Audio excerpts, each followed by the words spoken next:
Attention. It's time to register for Ellucian Live 2024, April 7th through 10th in San Antonio, Texas. Illuminate, innovate, inspire, explore higher education's greatest opportunities with future-ready ideas, solutions, and best practices designed to drive transformation. Register now at elive.ellucian.com. This conference is going to be epic. By now, you've heard me talk about Insights EDU in Phoenix, Arizona, February 20 through 22nd. Here's why I think you should join us at the Insights EDU conference. It's one of the few conferences focused on helping schools serve today's online and non-traditional students. If you're concerned at all about where your enrollments are going to come from in 2024 and beyond, and you should be concerned, you need to be at this conference. Register now at insightsedu.com and use promo code EdUp to save $50. Prepare to be astonished.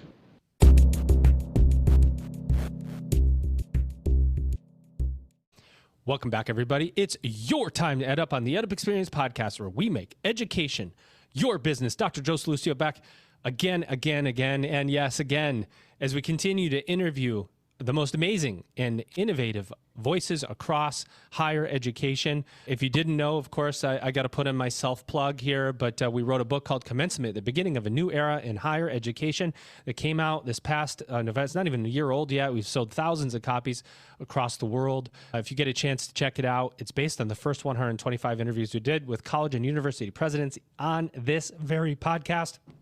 In fact, I have one of those presidents back with me as a co-host today, which is always an honor for me. You can check us live, ladies and gentlemen. If you want to catch the EdUp Experience live, we're going to be in a couple places coming up. My co-founder, Elvin Freites, will be in Doha, Qatar, or however you say it, in the Middle East, November 28 and 29 at the World Innovation Summit for Education. And he'll be podcasting literally at the Qatari Convention Center in the center of this massive ballroom area with the co-host of EdUp, Markham, will be there instead of me, because I'll be December 4th through 6th in Philadelphia at the Middle States Commission for Higher Education Annual Conference. And I will be running into people there. And then, of course, we're going to be at Insights EDU in February in Phoenix, podcasting live. There's a hot mic going to be ready for you to sit down and tell us what you think is happening for the future of higher education. So we are going to be on the road and live, but that's just, let me get all that out of the way. I want to get to what we're going to talk about today. And I'm, again, honored to bring back one of, I think this is his third time. He's hit two now. This will be two of the three of checkbox needed for the EdUp Triple Crown. He's been a guest twice. He'll be a co-host on this episode. And now we just got to get him the host his own episode on the EdUp Experience. Ladies and gentlemen, he is the one. He is the only. Dr. Gregory Fowler. He is the president of the University of Maryland Global Campus. Greg, what's happening?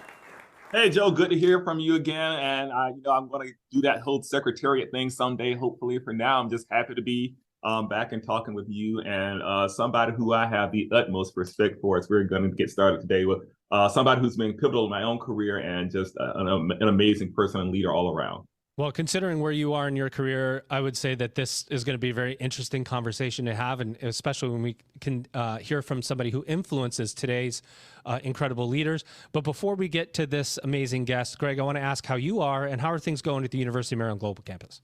So things are going very well here. We are in the midst of a number of various initiatives that we've had going on, and everything from skills-based work to prior learning assessment. If you've seen our most recent commercials, we're trying to find more and more ways to give people credit for the experiences they bring into our university from the various jobs they're trying to have. I just got back from spending some time with our European headquarters and some of the teams over there in Italy. Being UMGC, of course, we have about 200 locations around the globe, and as things have become more challenging around the globe, we have been very much tied to what our service members are doing. So clearly our teams in Italy are very much being deployed or being asked to deploy over the next period of time. So the Mediterranean is an area where we're particularly focused on what's happening with our student experience, our faculty, and our teams over there. But things are generally going well. We are well prepared to help them in whatever comes forward and continue to see some good opportunities to move in the future. How many of the 200 locations have you visited now? You don't keep track of it. I have not kept track of them. I have now been to all three major regions. I have not gotten to the Middle East yet, but I've been to Asia and Europe, certainly for graduations. And this last trip was in Italy. We have about 7 locations around Italy. I went to the ones in Aviano, Vicenza, and Naples. And at the same time, something that a lot of people don't know about UMGC is that we also do field studies in a lot of these places with our on-the-ground faculty. So some of our faculty who do the field studies in Pompeii took me through the Pompeian ruins. And some of them took me around the Venetian canals. Last time I was in Korea, they took me through some of the palaces that are part of what they take our students through who are physically on the ground there as well. So both the opportunity to see various types of modalities, but also different ways to learn things make this one of the best jobs in the world in my mind. That is amazing. We love it, and it sounds like it almost sounds like a vacation, but I know it wasn't, right? So you get to do the work, you get to see how students live in a global context, and that's important as we talk about the future of higher education because everything is globalized or becoming globalized.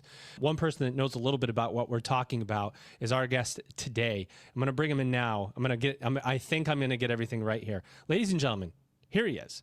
He's the one and only Steve Hodownes. He is the former CEO of Southern New Hampshire University Online and Orbis Education. He is a board member of several organizations, and he is here today. See, I almost got it right before I messed up. Steve, how are you?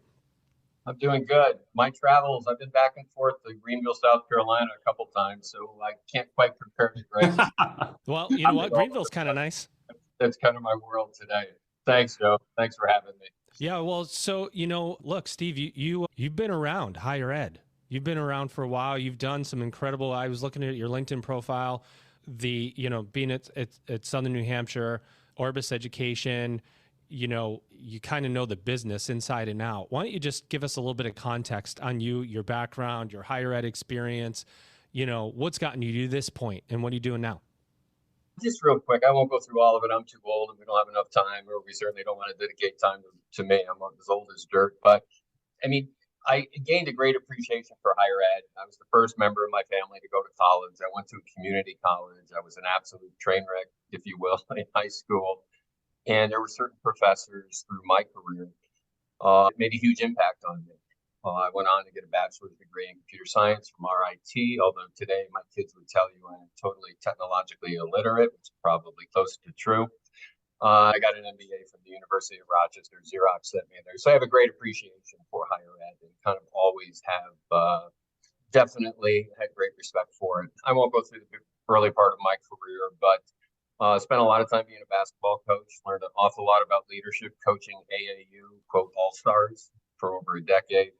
Spent probably close to 17 years in higher ed, first as president of MVNet, then CEO of SNHU's online division, and then Orbis Education. I also work for a couple PE firms today, Vistria, who's very involved in the higher ed space, and LLR. And I sit on several boards. I chair a couple for them, do a little bit of consulting. My role predominantly as a board chair is less one of governance. It's more of a coach to CEOs and spending time, which I enjoy a bit. It's a different role, but it's something I think I've adjusted to with a little bit of pain along the way. But that's kind of what I'm doing today. I live in South Carolina and kind of enjoying semi-retirement. Yeah, so you're here today because Greg has spoken very highly of you. He did at the beginning of this episode. And, leadership in higher ed is more important maybe than it ever has been. Not that it wasn't before, but considering where we are, and let's talk about where we are, the value of a higher education is in question, right? Students are saying, should I go to college? Should I not? The ins and outs are happening more often because people are going to work earlier. So the definition of retention changes for us as universities. And is a stop out bad retention, or is it really a student who's stopping out that's going to come back?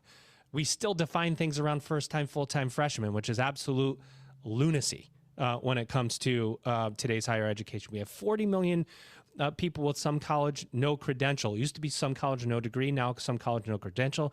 We have businesses that are saying students don't need a degree, but then they're simultaneously saying you got to get a degree if you want to advance. Very confusing space. Now, what do you think leadership is in higher ed? What connects you to Greg? And then I'm going to just pass it over to you guys and you take it from there. I mean, leadership in higher ed is really no different than leadership in any organization. I mean, the objective of a leader is to build a team and an organization where the sum the whole is certainly greater than the sum of the parts, and to get people focused in a particular direction and to believe in that direction. And that sometimes is very difficult in higher ed because change is very difficult in most industries, and higher ed in particular, any, I think, sector that is highly regulated, change comes very, very hard. We fear change.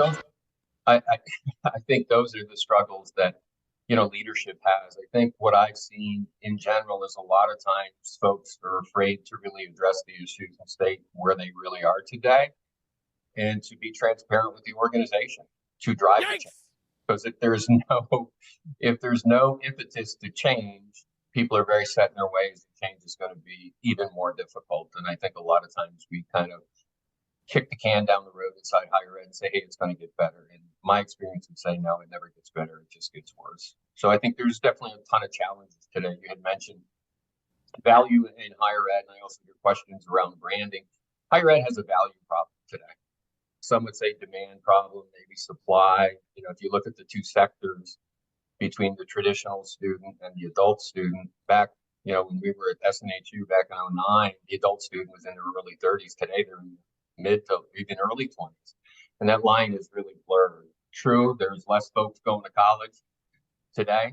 The demographics say that. Students questioning the value of higher education. And I think that's a big challenge for higher ed. People select where they're going to go, what they're going to do. It really comes down to how long is it going to take? What's it going to cost? How much effort's required? Can I actually do it? And then when I get done, what's the value of it and where does it put me? And I think people are making those value assessments today. I think a bachelor's degree is certainly worth more than a credential, but is it worth this much more with respect to price? And people are trying to evaluate that. There's so many credentials on the space. What's a good one? What's a bad one? So that's kind of the state, is where I see things. It's fuzzy math. Dr. Fowler. Well, Steve, I am excited, first of all, to be able to have this conversation with you because, as I said a little while ago, I think that you are one of post-secondary education's unsung heroes in the work that you have done in a couple of different ways. And you just talked a little bit about the education ecosystem. You and I have also talked about this compared to, say, other industries, whether you're talking music or newspapers or other things that people do. And in a lot of those industries, you had that situation where people were resistant. I have a number of friends who are journalists who said that there was a period where they said, as newspapers and the hard copy became more digital, why won't people buy newspapers? And it's not that people aren't paying attention to the news, it's that they're doing it in different ways. Same thing is true for music. Same thing is true for so many other things that we do now. I suspect that if we were really counting, more people listen to music now than have ever in human history. They just don't buy compact discs or cassette tapes or 8 tracks, God forbid, from the. But also don't forget albums. That's my era. So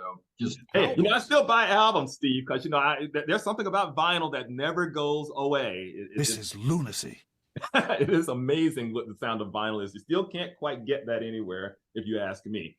But if you're talking about trying to help an industry think about those things and all the anxiety that comes along with it, how do you approach that in a way that brings people who are either very comfortable or very anxious with where they are? You talked about your experience as a coach, and I'm glad you did that because in a lot of ways, it feels like a lot of this is less about traditional style leadership in a hierarchical way and a lot more about coaching people along. So can you talk a little bit about your philosophy on what skill sets required to actually have this conversation in an industry where disruption is happening? That's a long question, Greg. We could spend 3 hours on that. I'll try to. Well, I'm an English major. Oh, Steve, before we go any further. Greg, I'll talk in bullet points, my gram. Anyway, it's interesting. When I was at SNHU, I remember one of the interview questions from a woman who ran the centers, which was continuing education. And she said to me, what are you going to do to get people to go to the centers? And I said, nothing. I go, the students are going to go where they want to go and whatever modality they want best. And that was the true statement. I think when you're trying to get people to change and to address that, change is difficult because nobody knows the outcome. Everybody's wondering what happens to me at the end of the day. And I think you need to be very, very direct with people. When we came into SNHU missed their start target by 33% for traditional. So while the school was going to lose money in this next fiscal year, it was a little bit of a blessing because it was a crisis and everybody knew it was a crisis. And we took advantage of that to say, hey, we need to do these things in order for us to almost even survive. And you try to paint that picture, but it can't just be on the negative. It has to be on the positive. And I think the key to any change is driving engagement of the organization. To me, employee engagement is what culture becomes. Culture is what you do when no one's watching. But to drive engagement, everybody wants to feel important and part of the team. I don't care if you're the receptionist, the janitor, or the VP of enrollment, or chief academic officer. You want to feel that you matter. Two, I think deep down, everybody wants to be part of something special, whether it's the biggest, the first, the most mission-driven, the best cause. You can talk to someone who you meet at a dinner or party, and within 2 minutes, you know if they're jazzed about their job because they'll talk about it that way. I think next, and this is where a lot of organizations fail, is how what I do ties to the success of the team. So if I'm the rebounder on the team, or I'm the defensive stopper, if I do my job well, how does that help the team win? I think in general, people want to be accountable, but they also want the decision rights. They don't want to be accountable where I'm telling them exactly what to do, because that's not very rewarding. I go back to when I was a kid. I used to cut my grass. I hated it. We had a push mower. My father wouldn't even buy a self-propelled push mower. And I would run over hoses, rocks, bushes. I didn't give a damn. When I had my own lawn, it was different. I took a lot of pride in it. But my wife turned the tables on me, and she used to cut the lawn. And she would do the same thing I did when I was a kid. And she would run over it. She had no accountability to it. She didn't care what the lawn looked like. I did. And I think last, you have to tie the individual goals and objectives of the person to the organization. If you wrap all that together, and it's very hard to do, and it takes time through action, not just words, you have engagement, people buy in, not everybody, but most will buy in, and then that drives the change. But you have to be brutally honest with where you are. And in Orbis, when we went into Orbis, 20 million a year, losing double-digit millions in revenue, the organization was in a spot where it wasn't very good. We had a great business model. We were the only one in the space.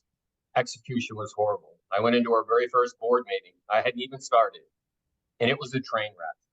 The PE folks said, we might as well have given you the money and burned it in the corner, and we would have got a better return than what we've done today. Yikes. I met with the team afterwards, and I said, do you actually think we can win? And it was quiet. It was like eerily quiet. And I'm thinking in my head, I just left the best job in higher ed, and here I am in the middle of a freaking train wreck. And one individual says, I think we can be successful. That person's bucking for a promotion, but I admire that they said it. And then the CFO said to me something that's very important. He said, we just need a win. And I said, okay, every win we get, we're going to celebrate. Victory! And what we did with that is every time we signed a new client, I bought the team a bottle of scotch or bourbon. Now, they didn't drink it, but it went on the shelves as like a trophy.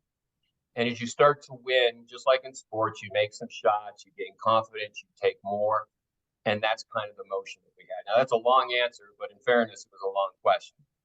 Yes, well, I'm an English major. Steve and I have this long running point when we used to work together. He'd be like, Greg, can you give me a summary of this thing? But I give him these things, and he'd say, and give it to me in bullets. And then I give him this thing, and he'd point out, it's like, Greg, that's a full essay. And I was like, yes, but it's got a bullet in front of it. So technically it counts. And he would say that that's not quite the way that works, Fowler. And it was great. So, but I think your point there, Steve, was a big one. I was thinking about when you first hired me, actually, at SNHU, and the conversation, and you put me through a number of interviews over and over again, but it was critically important to you how I would fit in with the team, and how I would relate to the other people on it. And that's something in higher education that's sometimes hard to do, particularly when you have student affairs and academic affairs and marketing and all of these various departments that don't necessarily see how they relate to each other and how what they do impacts the other members of the team, or even see themselves all as a single team, in fact, at all. Some of them sort of, when we first started working together, I asked you, so why do you have the marketing team and the enrollment team all working together. And your point was, if I didn't, they point fingers at each other instead of actually understanding how each other impacts things. So can you talk a little bit about that idea of you bring a new person into the team or you try to introduce new practices to it, and how to make sure that that person, on one hand, is disruptive enough, but also is still going to be capable of enjoying the team? How do you look at that? I mean, in all fairness, when I first interviewed Greg, I was a little intimidated. He was a guy with a PhD, Fulbright Scholar, MBA. And I was looking for someone kind of like needle in haystack. I wanted someone with the academic credentials, which was important. I wanted someone with a business background. I wanted someone who was innovative, entrepreneurial, would grow, would not necessarily be an obstacle, but figure out ways to fix things, and someone who truly understood the students.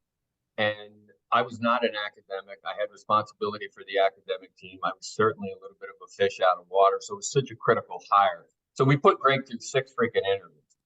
And when I brought Greg in, it wasn't so much to get along. It's just, if here's someone coming in with a PhD and they're going to work with the person in advising who runs our advising organization, which was large, will they treat them as a peer with respect? And Greg did.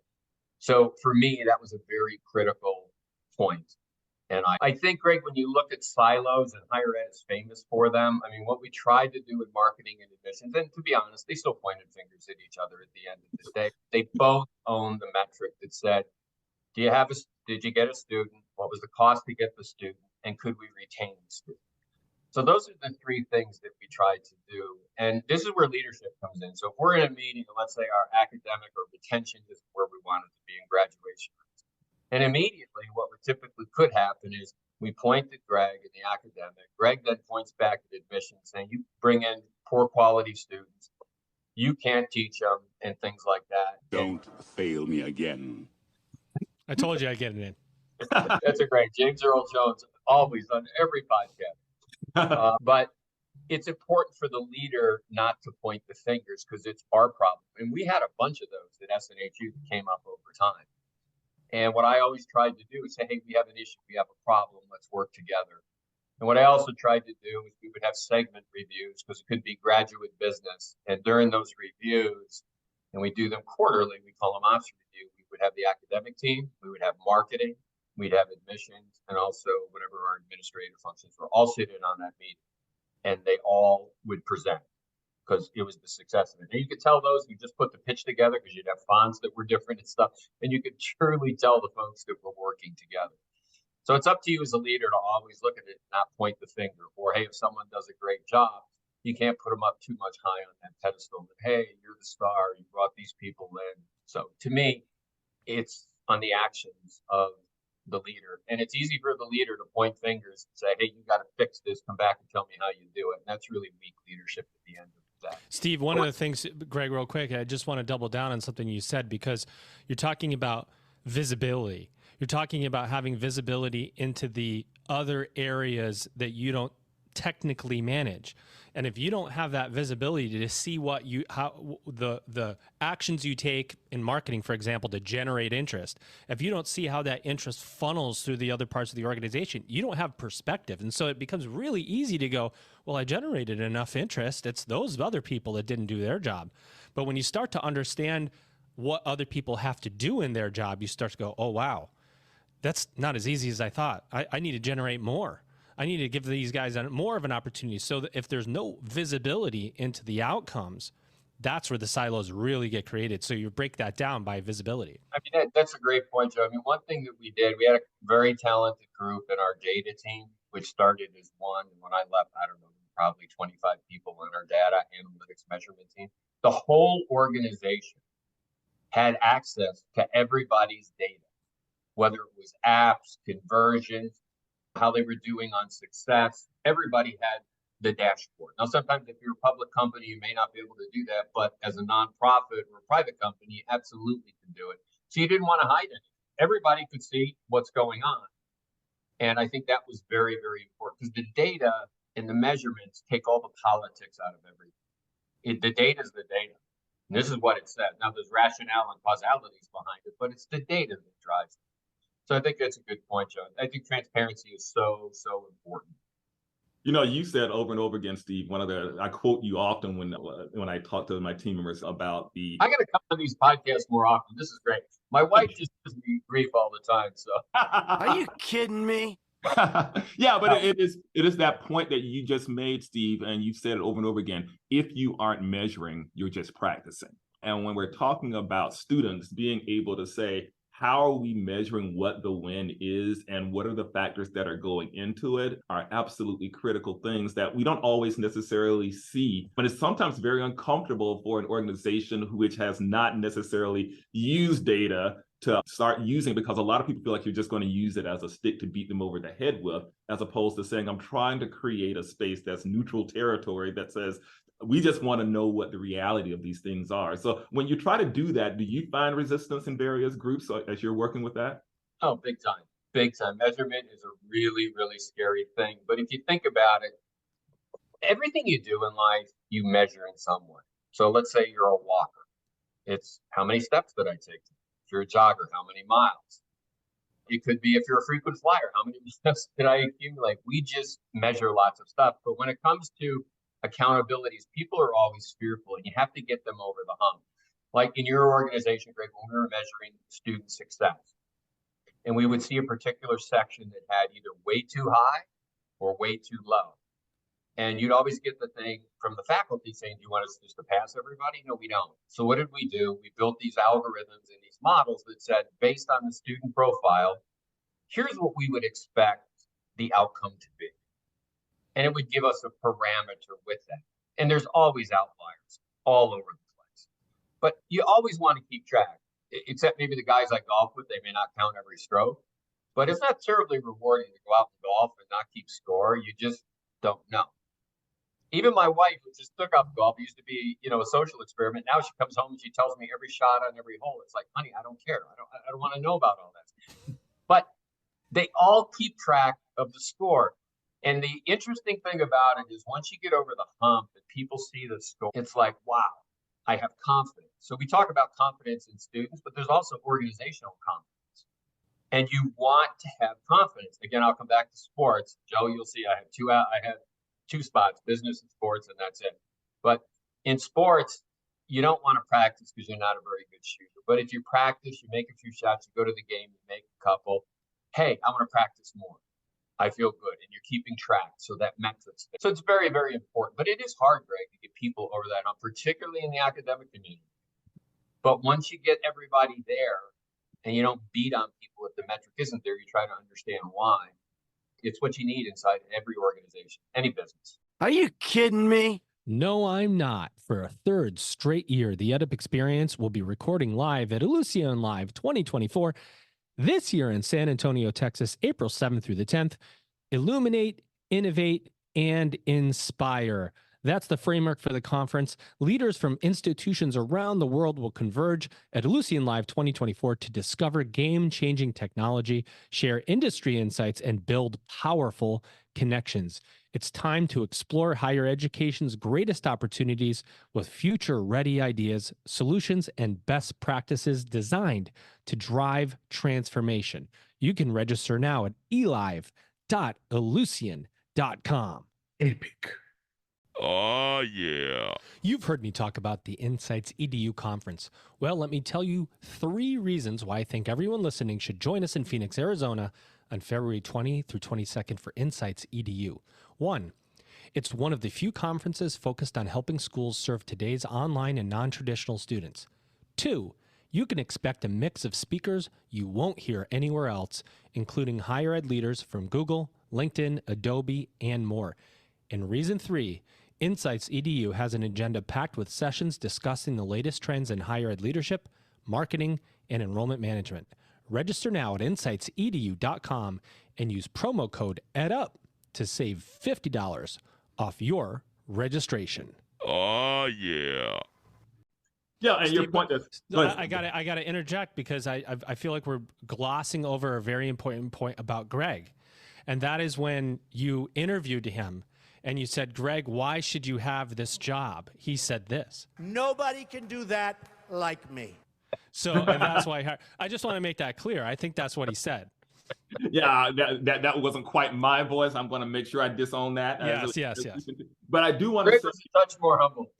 yes, but it's important, Steve, to your point, to be able to say, can we take a look at what these things are and how do we aspire to be better if we don't even know where we are today? And I think that's really one of the big challenges as we talk about particularly non-traditional students and adults who in many cases have, you and I were doing these surveys, you may recall we did one that was talking about our students and realized that some of them had been at 5, 6, or 7 different schools and still had no degree. And then the question becomes, how do we actually work on that? How do we make sure that we don't become just another mark against them? And how do we figure out what was it that didn't make them successful? And sometimes, to your point about teams, it was sometimes that we could change things in the classes when it came to the content or the learning resource. And sometimes it had nothing at all to do with the classes. But if we weren't having that conversation about why aren't these students being successful with the advising team, then we'd all try to be solving a problem that may be something we could only solve together. Is that your recollection as well? Yeah, I mean, one of the things that Greg did, so when we first started hiring faculty, we built a faculty recruiting and onboarding entity. And we were looking for people who were highly credentialed, which is important. And what we found was we needed perhaps a different type of faculty member, not that they weren't highly credentialed, but to serve our student base, you needed someone with a servant's heart that said, as opposed to a faculty member saying, you should have learned this when you took Economics 101. Well, I took Economics 101 4 years ago. You needed someone with more of a servant's heart because of our student population. That's something that Greg entirely changed inside his organization. So yeah, that's definitely how I would see it. Yeah, we definitely spent a lot of time and we got lots and lots of applications. And one of the things we were often asked to talk about was, what are the types of skill sets that it takes to serve the non-traditional population, many times the students who have not been successful? And it was exactly that. When these students struggle, how will we respond? Will we simply say sink or swim? Many of us have those stories of having gone to a college where at 9:05, if the class started at 9 o'clock, the teacher would lock the door. And that's one approach. That is certainly one approach, but it certainly does not help a student who's already scared, who's been told their whole lives they aren't college material, who just doesn't believe they can do it. And if you have an instructor who's willing to say, look, you are not there yet. One of the things that I used to love about working at WGU and other places is you may not be competent yet, but we don't doubt that you can get there. We just have to find the right way. We're not going to lower the bar. And Steve was always good about saying, this is never about diluting our expectations, about lowering the bar, but it is about trying to find new ways to help students to be successful. That's going to be a critical piece of it. One of the things, go ahead, Steve, you're going to say something? No, go ahead. I was going to sort of turn to a minute to going back to that idea of measurement. In this question, I get a lot about student centricity. And I've been very happy to hear, even in the conversation today, Steve, that I don't know that you go more than a couple of sentences without referring back to what's right for the student.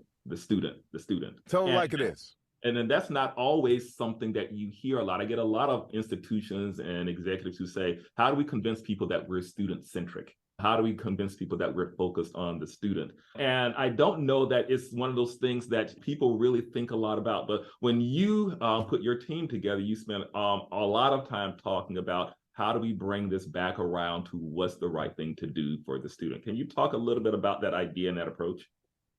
Yeah, I mean, where it all started, reality was being very metric driven.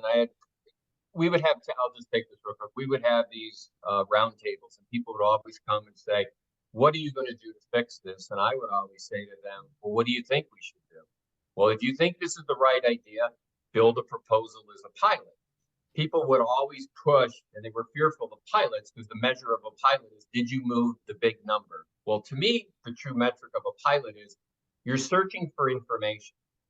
Once you get that information, that's the success of the pilot. So once we culturally got past that, there were 2 individuals in our organization that came to me with a proposal that says, hey, we want to use this fancy software to build a collaboration tool for students. I said no 4 times because they couldn't tell me how they're going to measure it, but they believed in it so much, they kept coming to me. And I finally said, I gave up. I said, no, Mas, go do it. So they did it. And I said, but I want to review in a quarter. So we had to review.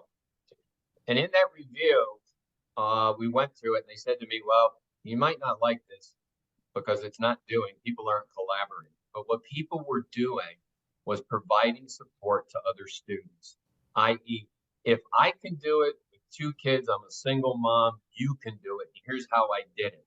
And it was all over. That was the whole conversation. And I said to myself, okay, the team, I go, that's our value proposition. We give a damn. Marketing. Amazing. What is it? We give a damn. We will care. We won't quit on you if you don't quit on yourself.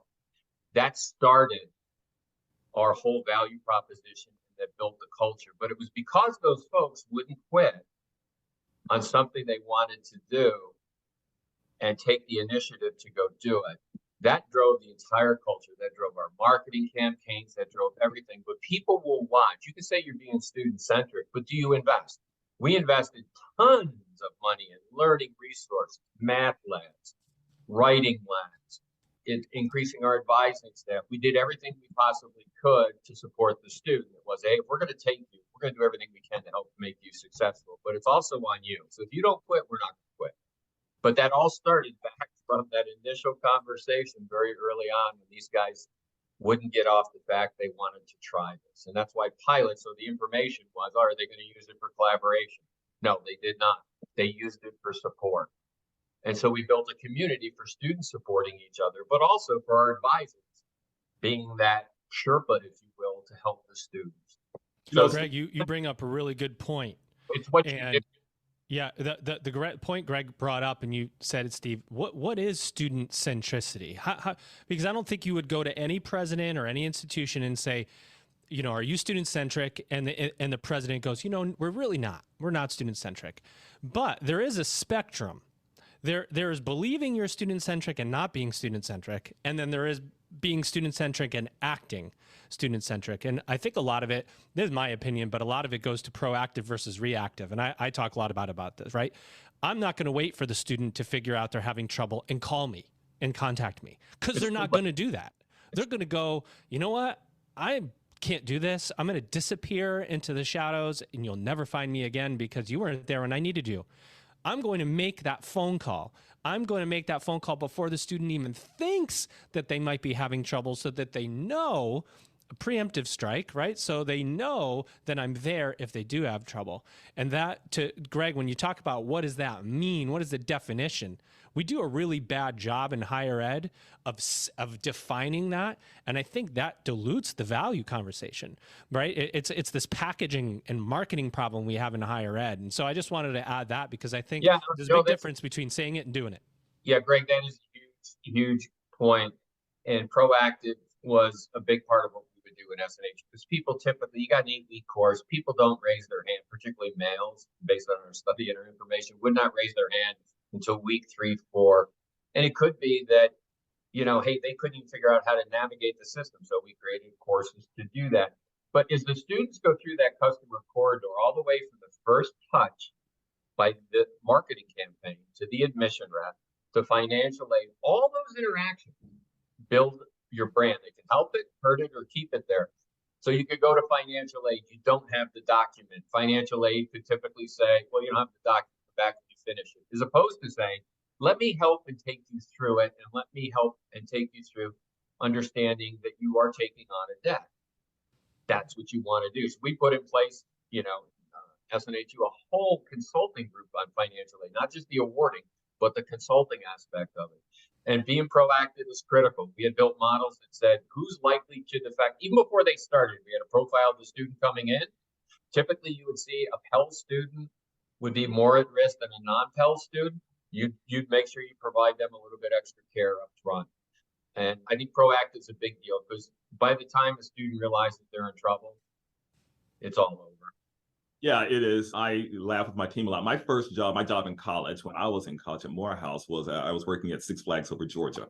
And so it was very much a place where you're often thinking about the user experience and how you're going about putting it together. And so when I think about student centricity, I often think back to those days, because on one hand, you can say student centricity is everybody's focused in on the student and trying to see the student. And certainly that may be one element of it.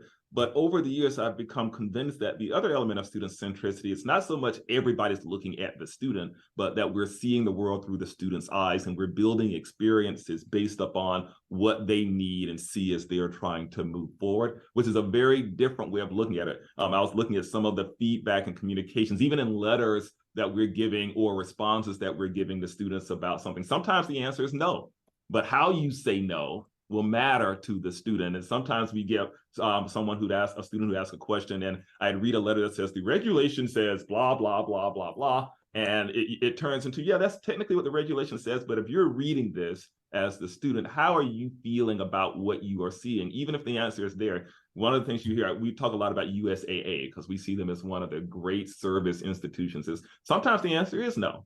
But the answer is not, we don't want to help you or that we're not here for the next thing you're trying to do. It's how do we build those out? So to Steve's point, being able to say, you don't have your transcripts.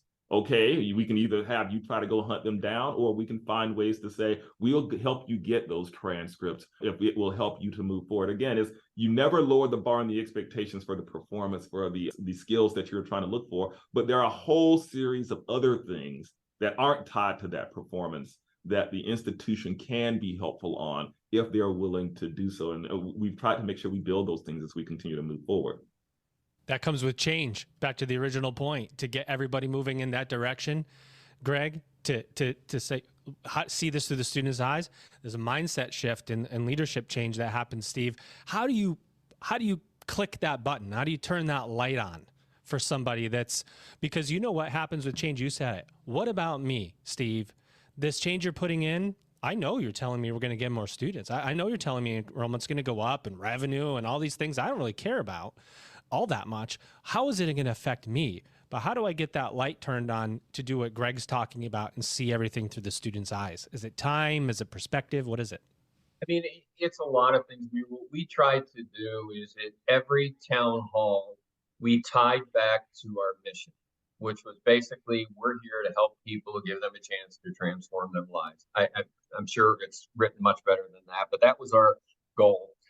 Every town hall, what we would do is we would bring people up from the organization. We give a quick overview of the business, but then we turn it over to the people who took the initiative to make things better and give them the podium to talk about what they were doing and to build the team around that. A lot of times cross-functional. So when you do that, people say, okay.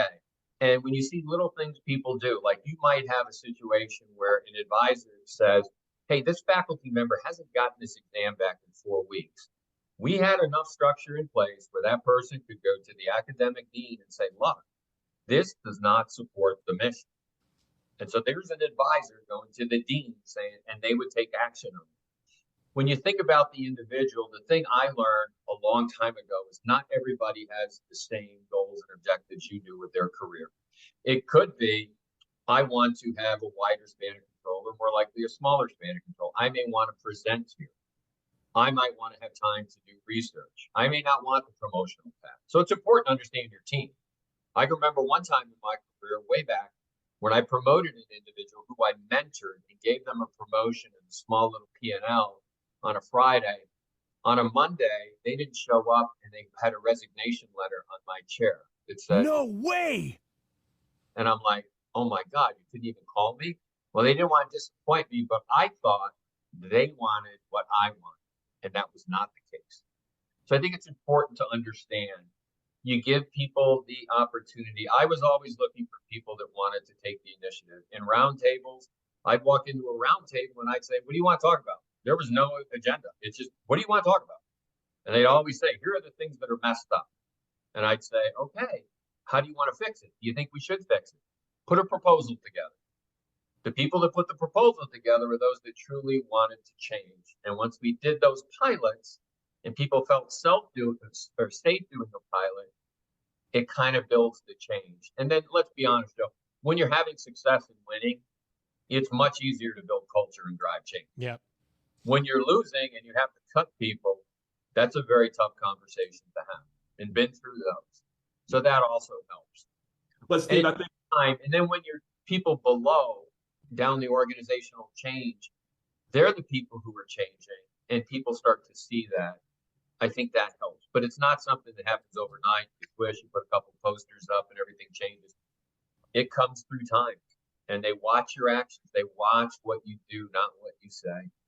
Yeah. And Steve, to your point, though, one of the things I always admired about your approach was your ability to be able to say, we are going to put both the wins and the challenges up in front of everybody. The fact you just mentioned, of course, town hall, the idea that literally everybody in the organization gets together on a regular basis to see and hear what everybody else is doing from the metrics perspective of here's what we are trying to do, here are the places where we're winning, here are the opportunities that lie ahead, and to then turn it back over to the team. You were never afraid to actually put both of those things out there as a team to actually approach them as they continue to move forward. Also, as a leader, you got to admit when you mess up. And Lord knows I messed up a bunch of times and where you made the wrong read. And everybody has to see that, but it's okay to fail. It's not okay not to try. Yeah. Now, looking at all of this, Steve, of course, we started off this conversation talking about the idea of how you have impacted higher education. You've been in a lot of different roles. You continue to contribute in a lot of different roles as well. Looking back at it, can you say there are things that have changed that you have changed in some ways based upon your experiences with higher education? Anything that you would look back and go say, I would have never anticipated that, but I'm different now in these ways? I think the biggest thing I walked away with is how powerful culture is. I mean, I always knew it mattered, but having watched it at SNHU and also at Orbis, and at SNHU even more so, it is so powerful once it happens.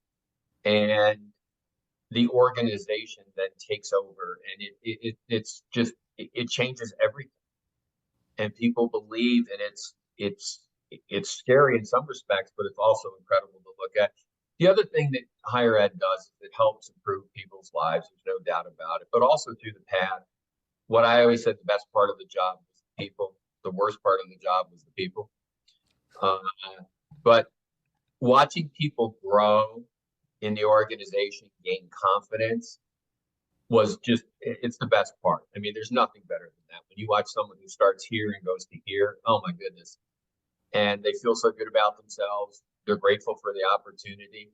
But that also happens in higher ed, in the student, when they go from here to here. And then you hear about all the student stories. And I always used to be amazed at when these students would meet their advisors at graduation when they would come in and they've never seen them live.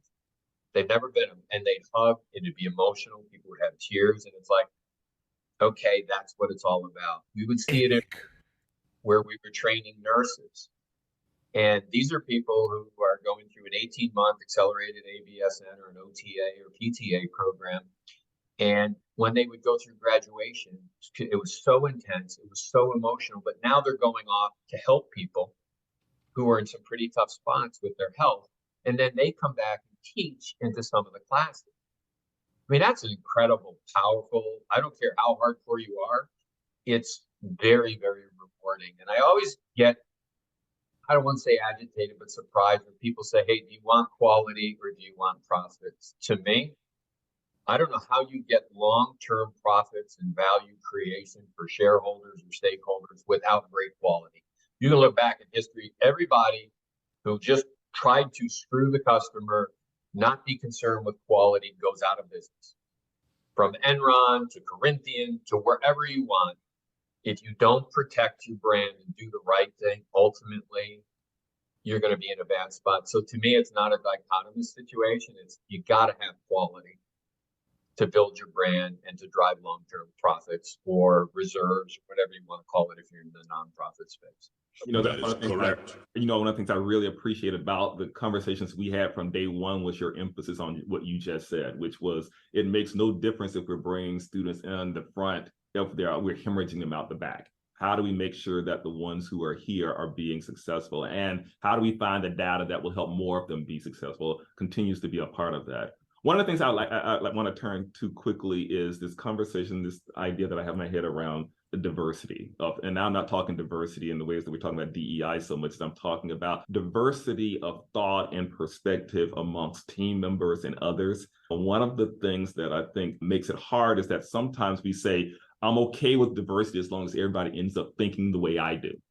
or if everybody continues to do things the way I do. And being able to talk about innovation and change and disruption in the market also means being able to talk about, can we bring different perspectives into the team and value those, even if the answer is that we decide to go in a different direction. And you never try to, shut down the conversation when people had a differing perspective. And in fact, I remember one time I raised the question of, are we a college or a business? And you said, well, let's talk about that. It's like, let's talk about that and have the conversation. And it was a good conversation around that. And I want to be able to, I would ask you to think a little bit and say a little bit about this idea of various perspectives and being able to value the skill of bringing in different ways of thinking as part of growth and change in the organization as a good thing and not a bad thing when people disagree. No, that's a great question. I mean, in higher ed, and I've dealt with, since I left S&H, probably, 25, 30 different schools.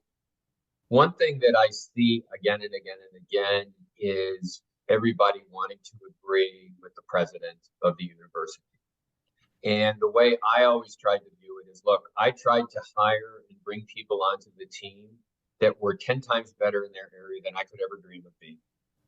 And if people were not going to disagree with something I would say, sometimes I'd be provocative and say something out there. If you're not going to say, Steve, you're full of it, that's wrong, then I have the wrong team member, because we're not going to be the best we can be.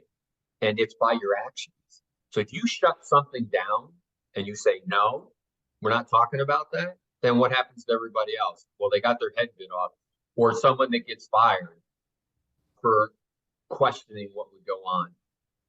I think that creates a major, major problem. And I think it's so important. Anytime you hire someone on your team, they should, in reality, really ruffle feathers a little bit or bring some different perspectives, not necessarily create a cultural issue for the team, but to shake things up a little bit. So as a leader, you've got to sit there and say, hey, what about? I mean, Greg, you knew 10 times more than I could ever hope to know about, managing an academic organization, assessments. I mean, I didn't even know what the word pedagogy meant before I met you. So I'm trying to hire people that were great at what they do. And that comes back to the team analogy. Not everybody's Steph Curry, but guess what? Draymond Green is critical in the success of that team. Does all the dirty work, and it's up to the coach to recognize that. But you got to give people an open forum. Sometimes it gets a little out of control, but in general, you have to. If I had a staff meeting and nobody said anything, I'd be petrified. It's like, what's going on that I don't know? Yep. So you have to be confident enough in yourself to say, hey, what do you think? I think that one of the other great quotes that I quote you on from time to time is the one where you said, if you hired somebody and nobody noticed, you probably hired the wrong person. Being able to say, I'm bringing people onto the team because they help us to grow. And some of that's going to require us to be able to adapt. And over again, there are plenty of times where I think that made the difference. So continuing to think through that conversation piece, we've got to find continued ways to think about what are the new skill sets that we're going to be dealing with, as the market continues to change. Do you have any insights as you're looking at this and continue to talk to various parties on where you think this conversation with post-secondary ed, and I say post-secondary ed as opposed to higher ed, because it may or may not be degrees, but it may be credentials, it may be other things. As the industry continues to change, any thoughts on where you see things going? Give us the crystal ball, Steve. What's the future of higher ed? To be honest with you, I sit there and I go back and I think of all the things that we're going to transform higher ed from MOOCs, the age of MOOCs. I remember being on a panel with the Coursera folks and edX, adaptive learning, all of that. I think AI is going to change things, whether it's in course development, helping build syllabuses. I think it's going to change things. To me, at the end of the day, it's still people making a difference in other people's lives. I think price compression, when I was at S&H, I talked about it all the time. Price compression is going to happen. Yeah. And it's going to continue to happen, and price is going to drop. I think the credential market, from what I see, I mean, the numbers are in the hundreds of thousands to $1 million, depending on how you want to define credential. How do I know it's a good credential? In a perfect world, if you could stack these things, I don't know anybody that's really doing it, that would be great, because you could stack them. Because when you come back and you look at why people buy, cost, time to complete, work effort, can I do it? and what's it worth at the end. Those are the things that drive. So whatever the offering is to do it, the conundrum today with credentials and stuff is it costs me as much to acquire a credential student as it does a degree student. A degree student is worth more than a credential student. When I went to SNHU, I killed every certification we had. And I remember them saying to me, why are you doing that? I said, well, it's like you're selling them a washing machine and then a year later you're going to try to sell them a warranty. Ain't going to happen. If I look at transfer credits, there's some schools that take a student in and they don't even tell you your transfer credits until your second term. Well, that's like going to buy a car and they're not telling you the trade-in value until you've driven it 5,000 miles. Those are just some crazy, crazy things going on. So I don't know, Greg, where it's going to go. I think, the OPM space is going to see a ton of consolidation. I think you'll see more public-private partnerships. Hopefully the DOE doesn't get in the way of that because I think it's good. I think it drives innovation. I hope they don't kill that. But price is going to fall and we'll see where all this credential stuff ends up. A degree is worth more than a credential in the marketplace. I don't care what anybody says. It does. But does it matter to take another 2 years to get it and spend X more than a credential? And what's the credential worth? So it's tough. There's very few businesses out there today that I'm aware of, if any, where you see boot camps being profitable. It'll be very interesting to see where that goes. I think higher ed, potentially, if you could ever build these stackable credentials where people can actually give credit for these credentials and let them add up, and if people want to go for a degree, great. But it's going to be determined by the student in those 5 aspects of why people buy. So I know I rambled, but I don't have an answer, Joe, in terms of where it's going to head. No, that's a great summary of everything that we're working toward to figure out, though, isn't it? Yeah, and it's, really your comment on change, Joe, it's like, okay, I can't tell you the number of times when I was in Orbis, and it's like, hey, we got 8 more nursing students. We have faculty that you guys will like that can do it. And I remember folks coming back to me on the other side saying, oh, we can't possibly handle 8 more students. And I'm like, that was a bathroom break at SNHU, 8 students. What do you mean we can't handle it? But it's that type of change in the resistance, mostly from the faculty side, that has to change if we're ever going to get there. Thanks, Steve. And I'll go back to your coaching perspective on this. You've got a new series of players. They're getting ready to go out. It's a big game, and there's lots of anxiety. They aren't quite sure what to expect. Even if you've told them, here's the past and here's what it's like. So for all those people who are trying to take that next step, for all those people who see change and aren't quite sure what it means, how do you calm their nerves as they step out on the court? What do you tell them about what this next step means in a way that gets them, ready to, step on that court and perform? So I once had a kid I coached, Dane Miller. He was on our AAU team, and he was the only Division I prospect I had. And he went to Rutgers, 4-year starter. Tremendous kid, great player.